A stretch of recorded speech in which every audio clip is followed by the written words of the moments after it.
Hola familia, ¿qué tal? Mire, aquí tengo una maravillosa licuadora. Se trata de la Ninja, con programa de autointeligencia y también con programas manuales. Es muy fuerte. Este en particular tiene fuerza de 1400 watts.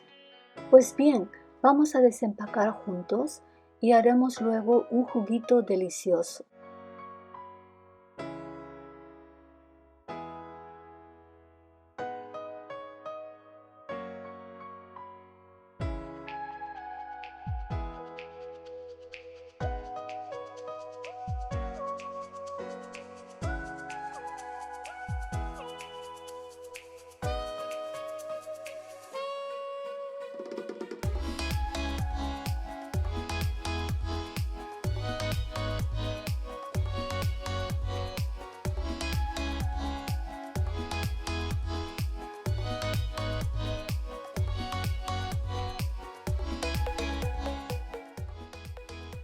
Ok, en un círculo naranja se encuentra el control de encender y apagar.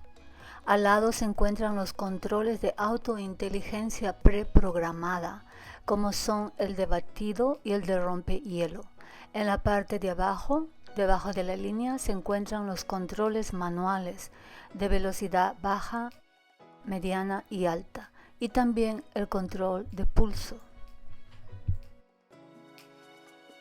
Sostenga la jarra con el mango hacia su derecha. El mango debe estar ligeramente alineado a la derecha y la jarra debe dejarle ver los símbolos de bloqueo en la base del motor. Gire la jarra en el sentido de las agujas del reloj hasta que encaje en su lugar.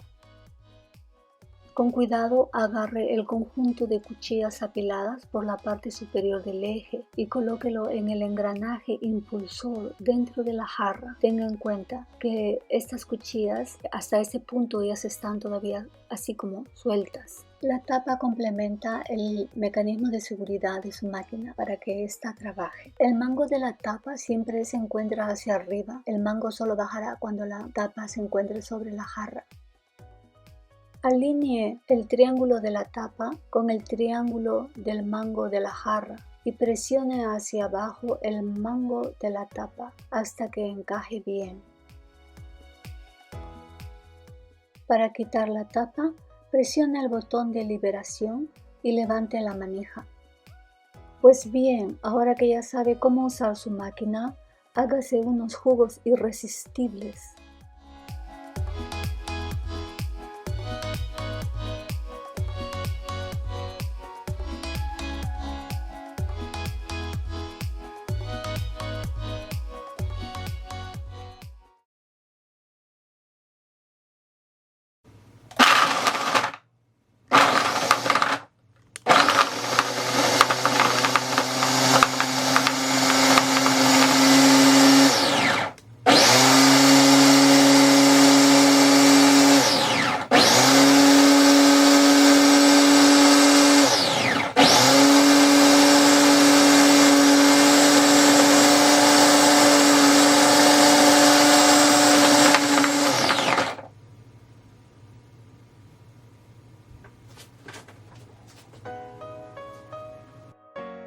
Pues la maquinita está muy bonita, es fácil de operar y lavar. Este modelo en particular no es caro, es grande y elegante. Caserito, yo espero que esta reseña le ayudó en algo.